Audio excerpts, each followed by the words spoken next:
It's game day for North Carolina basketball, and here's what I'm wondering. The second half against Charleston, did we get a little glimpse of what this team could actually be? Because if so, wow. You are Locked On Tar Heels, your daily podcast on the UNC Tar Heels. Part of the Locked On Podcast Network, your team every day. Hey there, it's Tuesday, November 15th, 2022. Welcome into the Locked On Tar Heels podcast, the only daily North Carolina show out there. I'm your host, Isaac Schade, and I want to thank you for making Locked On Tar Heels your first listen or your first watch every single day. Please don't forget we're free and available anywhere you get podcasts, so you can subscribe right now to make sure you don't miss a second of your team every day. Today's episode is brought to you by Bet Online, who has you covered this season with more props, odds, and lines than ever before. Bet Online, where the game starts. Okay, folks, Gardner Webb coming up tonight, Tuesday, 8 p.m. Eastern Time, ACC Network, or better yet, go to the Dean Smith Center and be there in person. The Tar Heels are hosting Gardner Webb. They're a fringe 200 team at Ken Palm. They're 197 right now. They start off the season 0-2 with losses to Colorado State and Stephen F. Austin. To be fair, though, both those games were competitive. One of them, I believe, was just a 2-point loss, and both of them were true road environments. This will be 3 in a row true road games for the Runnin' Bulldogs to start the season. I know they're anxious to get back to Boiling Springs, North Carolina. I want to give you a little bit of a scouting report on Gardner Webb, but I don't want to talk about them too long because I want to talk more about the Tar Heels. So first off, this is a more defensively minded team than offense. Gardner Webb wants to defend you, and the way they want to do that, they play man-to-man, but buckle up and prepare yourselves for this. It's pack line principles. If you don't know what that is, it's Virginia. Which, by the way, is a great moment to stop and say just devastating, tragic news from what happened in Charlottesville to our ACC brethren, the Virginia Cavaliers. All thoughts and prayers to that community and everyone processing what happened this weekend. Our thoughts are with you. But anyway, this is Virginia defense is what pack line is. It's not identical to it. They go out and guard the 3 a little differently than Virginia does, but you're going to see a lot of that. So just prepare yourselves. I mean, think about what it's like to play Virginia. Now, if you remember to last year, the Tar Heels did much better against Virginia under Hubert Davis than they had under Roy Williams. But still, it is a frustrating thing to play against. So just prepare yourself for the fact that it might be a little bit of a slow slog of a game, similar to some of the frustration against Wilmington when that game was all mucked up to start the season. North Carolina comes in averaging 85.5 points per game. Gardner Webb, 67. So that's kind of, there you go. The leading scorer is Julian Samaro, averaging 12.5 points per game, although he's not even a starter. And so you're seeing your leading scorer come off the bench. We'll see if that continues to be true for Gardner Webb. Also, a fun little tidbit. There's a freshman on Gardner Webb's roster. His name, Isaiah Hicks. Yes, you love to see it. Shout out to Isaiah Hicks. Well, maybe that's a good omen for the Tar Heels heading into this game. Again, though, I want to say more things about the Tar Heels and what I am expecting and hoping to see out of them. As I said off the top, we did see a infinitely better second half against College of Charleston last Friday night, where the Tar Heels really flipped things and went off. But can we put that together for 40 minutes is what we're waiting to see. One of the things I'm looking to see along with that, can Carolina win the rebounding battle? The question is absolutely they need to. I know the rebounding, while they've lost the rebounding battle each of the first 2 games, it's been close, 37-32 and 35-32. There's just no reason for it. Absolutely none at all. I'm looking to see all like Armando get more. I'm looking to see Pete Nance get in there. Caleb Love did his part Friday night. He got 9, a career high. But what is happening with others? You got to get in there and get those rebounds. Next thing I really want to see from the Tar Heels, and one Tar Heel in particular, is Armando Bacot get the double-doubles rolling. And I know that seems like a selfish data statistical thing I'm looking at, but there's just something about your dude coming out and doing what he does. And I know it's been close each of the first two games against UNC Wilmington. He would have gotten there if not for foul trouble. But you just want to see Armando get rolling with this. The points are clearly there, and you want to see him just have a monster rebounding game like he is capable of doing.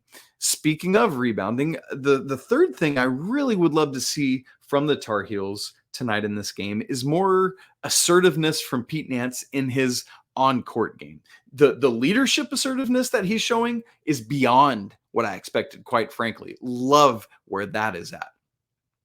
Now, I know Coach Davis would say, and he did say in his press conference on Monday, listen, we're 2 games in. Come on, man, right? Like Armando was talking about, he's got to do a better job of getting offensive looks and offensive touches in scoring positions for Pete.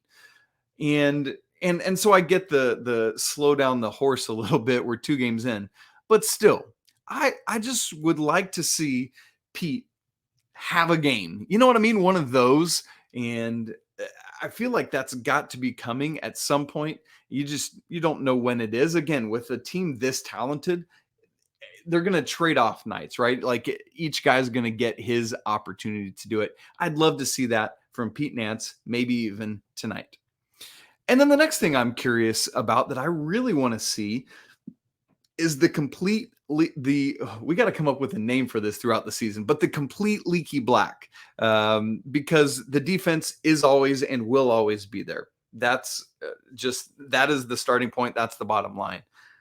But he had a perfect game from the field, scoring 15 points on Friday night against Charleston, and hitting 2 threes. Like if that is going to happen on a consistent basis, boy howdy. And so let's watch to see what Leaky does, if he looks for his shot more, as he seemed to do against Charleston. I know he's going to want to see his assists go up. Didn't have any against Charleston, and so you're looking to see that. And then the fifth thing I want to see from the Tar Heels is this. Let's get the 3-point shooting going. Made 5 against Charleston, 5 for 20, but just 2 for 10 in game 1. I think it's got to start with RJ and Caleb, getting them going big time. And then also Pete Nance hasn't hit one in the regular season yet. And so that's part of his assertiveness, is let's see some of those 3-pointers fall, and they're going to, right? That's the patience of this game, but I want to see it. There are obviously other things to be watching for and to see Carolina take steps with, but those are the things specifically that I'm going to be zeroing in on tonight in this game. 2 bottom lines for me that Carolina needs to do, bringing all that together. Number 1, dominate this game from start to finish. I know it sometimes takes a while to diagnose a team, especially a team running some interesting defensive principles, but come out and be the number 1 team in the country. Let's see that type of performance. I know it's going to happen sooner or later, but I'd love to see it tonight. Also, that allows the starters to not have to play 30-plus minutes. You think about getting ready for next week in PK 85, where you're going to have 3 games in 4 days. If you can get some mileage off of these guys' legs, that's a big win. Bottom line number 2 that I want to see is the continual movement towards finding identity. We talked about this on Monday's show with role acceptance and role identity for teams and how much that helps a basketball team. And so I'm curious to start seeing what are the strides towards that. I think we saw a little bit of that against Charleston, but keep your eyes peeled for that tonight. And I want to acknowledge also that might not be able to fully happen until Puff Johnson and Jalen Washington are in the mix and going, but there are still things you can do towards finding that identity. And in the same breath that I say everything I just said, hear me preaching this. Patience. I preached that all last season because, hey, this is Hubert Davis's first year. I'm going to preach it again this year because that's just me. I'm a patient person. I'm not going to get all bent out of shape over 1 or 2 performances or 1 or 2 outlier things. I'm a stay the course kind of guy. I'm a let's see it continue to happen. You don't want to be playing your best basketball right this moment. You want it in March and you want it in April. It's a journey. Let's go on that ride together. Part of that ride is going to be getting Puff Johnson back into the mix. As you've heard me talk about, highly important to get him in and going on this team. We got some news on Monday, and I'll share exactly what it was with you. But first, this episode is brought to you by Simply Safe.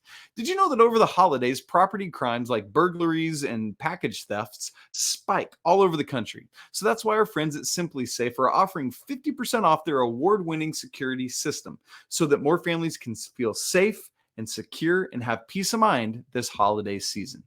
Here's why I love it. I have a smart house that's basically run by Alexa. I think the robots are taking over, but I love to be able to control things like Simply Safe from my phone along with everything else. And Simply Safe allows you to do that. In an emergency, 24/7 professional monitoring agents use Fast Protect technology exclusively from SimpliSafe to capture critical evidence and verify that a threat is real so that you can get priority police response if indeed it is. So don't miss your chance to save big on the only security system I recommend. Get 50% off any new SimpliSafe system at simplysafe.com/lockedoncollege. It's their biggest discount of the year and you don't want to miss out. So once again, simplysafe.com/lockedoncollege, because there's no safe like SimpliSafe.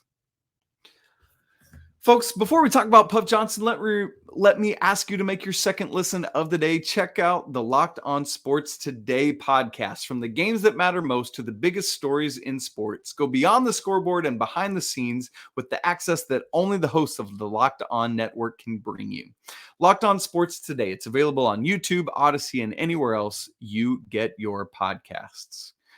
Okay, on Monday, Hubert Davis had his lead up to the Gardner Webb media availability, his press conference, and he was asked about Puff Johnson. And here's what he had to say: that Puff practiced on Sunday with limited reps. On Monday was given full clearance in terms of being able to practice fully. So this basically said my anticipation for him is to practice this whole week and then the beginning of next week and be ready to go for the games out in Portland, the PK85. And just as a reminder, that starts on Thursday. So let's look at the timeline of what this means for Puff Johnson, and then we'll talk about what it means for the Tar Heels as a whole. So this means Puff missed already, obviously, the UNC Wilmington game, the College of Charleston game.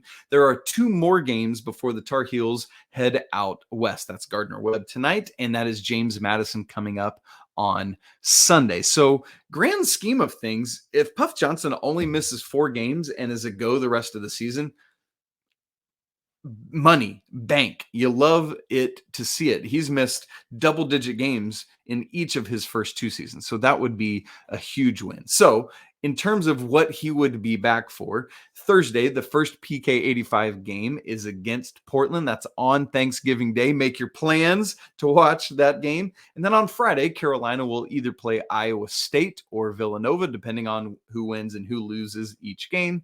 And then off day on Saturday, which is really nice. Get some rest in those legs so you're not playing 3 days in a row. And then the other side of the bracket, Carolina will either play UConn, Oregon, Alabama, or Michigan State. And so some big names, some big brands in the sport. You expect to get a great experience against multiple high-level D1 teams.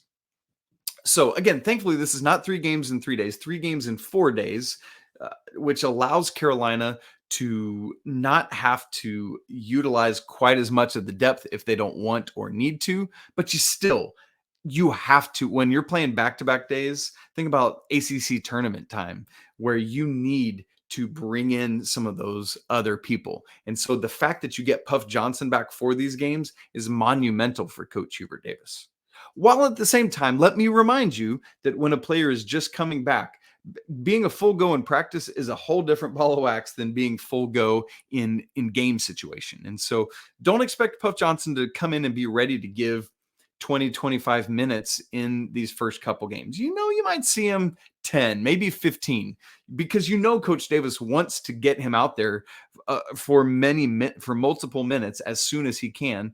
But also, long view, Puff Johnson working back in slowly is worth fewer minutes now, so that he can be ready to go for longer as the season wears on. Because all due respect to PK85, you want to go out there and perform well and win all 3 games if you can, but that's not the goal. Nobody remembers that. What people remember is what did you do in March and April? And that is the prize that Coach Hubert Davis has his eyes on. So just keep your eye on that. But why is this so important? Because Puff Johnson just brings a capability that's a little bit different. He's his very own unique niche that really nobody else on this team is. Perhaps closest to Leaky Black in terms of Swiss Army knifedness, if I can use that phrase for us all. But it's even different than Leaky. I just think about him as somebody that can do a lot of different things well. If he's not going to be the sharpshooter that Cam is, his brother. By the way, come on, just hate it for Cam and his knee injury. No, that's a long recovery. Best thoughts and wishes to you, Cam, as you recover. But for Puff, hopefully he can grow into that kind of shooter, but he can knock him down. He's a guy that's not afraid to take a charge, to make a big play for a teammate, but also can get in there and score when needed. Is a really solid defender. I'm so excited to see any kind of combination that includes he and Leaky and Seth Trimble and the defense that they could bring. Even Caleb Love starting to show up as Caleb Love that you hope and want to see. And so there's just things that Puff Johnson brings to this team that are unique, that Coach Davis needs, and that is going to allow that depth to go on in bigger ways. We talked about getting fewer minutes for the starters. Puff Johnson's the one that helps you do that. But also, what about Jalen Washington? Because clearly he's an important member of this team as well, particularly obviously in the front court where he will play. How does he help fill out that rotation alongside Armando, Bacot, and Pete Nance when Bacot goes to the bench and Nance goes to the 5? Man, if you can bring in Washington at the 4, that is a great lineup still in a phenomenal front court. So as for him, Coach Davis says, listen, Jalen's getting really close. He practiced last week, first full court activities. And so based on knowing that, but not knowing what's going on with Puff, I honestly thought we would see Jalen back before Puff, but now it's starting to sound like not, because here's what Coach Davis said about Jalen. Right after the games in Portland, I think it could be an opportunity for Jalen to be full go in terms of putting him out there during the games. So that means the expectation is that Jalen will not only miss these first 4 home games, but also the 3 games out in Portland. So does that mean immediately after Portland, which would be the ACC Big Ten Challenge in Bloomington, Indiana, or does it mean games following that, like Michigan and the Jumpman Invitational or whatever else it may be? There's no definition to that. And that's kind of the way things go with injuries, is you just got to kind of take it as it comes. See for both Puff and Jalen, how are their bodies responding to fuller, more intense practices, to a higher minutes allocation. And then you work with the medical staff and Jonas Suration and the strength training staff to see, hey, what do we think right now for both of them, these lower body injuries can hold up and sustain. And so keep your eyes peeled for that, for more news. And we'll hope to see Jalen Washington after PK85. We'll hope to see Puff Johnson at PK85. Would be great for the Tar Heels. Because again, this stretch is going to be brutal from Thanksgiving week on through kind of the end of the year. And so anything you get from either of these two guys, and hopefully both, is massive. Well, we're going to take a little jog around Chapel Hill, check in on a few other fall sports teams, what they're doing as they come to the end of their season and the beginning of the season still for the women's basketball team, including a Final Four berth. Who is that? We'll talk about it. But first, let me remind you that this episode is brought to you by Bet Online, which is your number one source for sports betting info, stats, news, and analysis. Get the latest odds and trends for every professional and amateur league out there. From football to basketball to soccer and esports, they've got it all at Bet Online.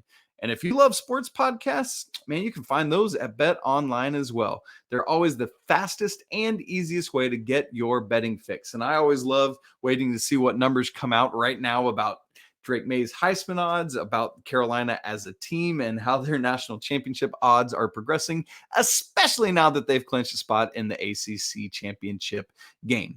So head to the website today or use your mobile device to learn more about all the trends in action. Bet Online, where the game starts. Okay, so friends, there are 4 other teams I want to check in on around Chapel Hill, and it's got to start with this team that just clinched a spot in the Final Four this past weekend. That is the field hockey team who's trying to come back from a disappointing end to last season where they broke their Final Four streak that had been going on for quite some time. So Friday in the first round of the NCAA tournament, which in field hockey, you start with 16, 5-1 win over Delaware. And then moving on to Sunday, they played St. Joseph's, a 5-2 victory there. Yeah, that's essentially the Elite Eight. And now you move on to the Final Four. This team is number 1 in the nation. They are undefeated. It's just they keep rolling on. I talked about their Final Four streak being broken last year. They had 12 Final Fours in a row prior to that. So this is 13th Final Four in the last 14 tournaments played, we should say. Obviously 20 well, that didn't factor into fall sports. So there you go. Anyway, never mind. But up next in the Final Four is Penn State. They will play Friday, noon Eastern time on ESPN+. Thankfully, the number 4 team got knocked out of the bracket, so Carolina gets a little bit of a reprieve in the Final Four. And if they're fortunate enough to move past the Nittany Lions, the championship, the national championship, is Sunday, 1:30 Eastern time. That one will be on ESPNU, and that would be either against national number 2 seed Northwestern or national number 3 seed Maryland. So crazy matchups ahead. Can't wait to see it. Best of luck to Aaron Matson and the ladies as they hopefully capture yet another field hockey national championship. As for women's basketball, had that great victory over Jackson State to start stuff off last Wednesday. And then over the weekend, they played TCU. Great to get a fellow Power 5 conference opponent so early in the season. And listen, if you just looked at the score, the final score of this game, you think, oh, great, easy performance, 75-48, way to go, Lady Tar Heels. But if you take a closer look at the game, and if you were keeping up with it, Carolina was down after the first quarter, 17-15. And you're thinking, okay, maybe, just let's get things going, and get things going. They did. Heels blitz almost doubled up TCU the rest of the way. It was 60-31 the rest of the way. You got 5 Tar Heels in double figures. Just this, again, we talked about the rebounding by committee last week. Man, this is scoring by committee. You love to see what the ladies are doing and how they are coming together to win ball games. I'm really excited about this team and their potential for this season. Could be great to see what both the men and the women are able to do on the hardwood in 2022-23.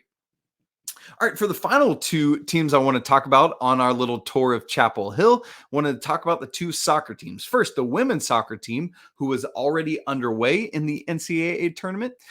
Somehow, I'm still trying to figure this out. They were snubbed of a number 1 seed. Of the 4 1 seeds, they didn't get one of them. They got a 2 seed. Maybe it's good because you play with the chip on your shoulder, whatever. I don't need to hear it. But they won their first round game. Nice showing. Now take on number 7 seed in their bracket, not 7 national seed, but UGA, the Bulldogs, on Thursday, coming up this Thursday, 5 p.m. Eastern time on ESPN+. That will be at Dorrance Field. As for the men, they got an at-large bid. We found that out on Monday to the NCAA tournament. Congrats to them. That's always a big deal. They, too, on Thursday will play High Point. That's going to be at 5, also on at home there on Sunday. And so men and women both in action. The men are playing High Point on Thursday. The winner will take on Stanford on Sunday. Boy, I am not looking at my notes correctly there. I'm so sorry about that. And so great to see all this postseason action from all of these teams. It's great to see the women's basketball team being so dominant early in the season, and excited to keep up with them as they go throughout the season. Well, friends, that's it for today's episode of Locked on Tar Heels. Thanks so much for tuning in. Can't wait to see what happens tonight with this game against Gardner Webb and how the Tar Heels do. Coming up on tomorrow's show, Pat Kilby and I are going to unpack this game together. If you want to tune in with me, I'm going to do a live postcast after the game before we record that. Would love for you to hop in to be able to answer questions for you and unpack the game in real time as soon as it's over. We usually do that about 10 to 15 minutes after the game is over. Thanks for making Locked On Tar Heels your first listen. For your second listen, let me encourage you to check out Locked On Sports today. Biggest stories of the day, plus instant reactions, big game recaps, and the take of the day. It's available on Odyssey, YouTube, and anywhere else you get podcasts.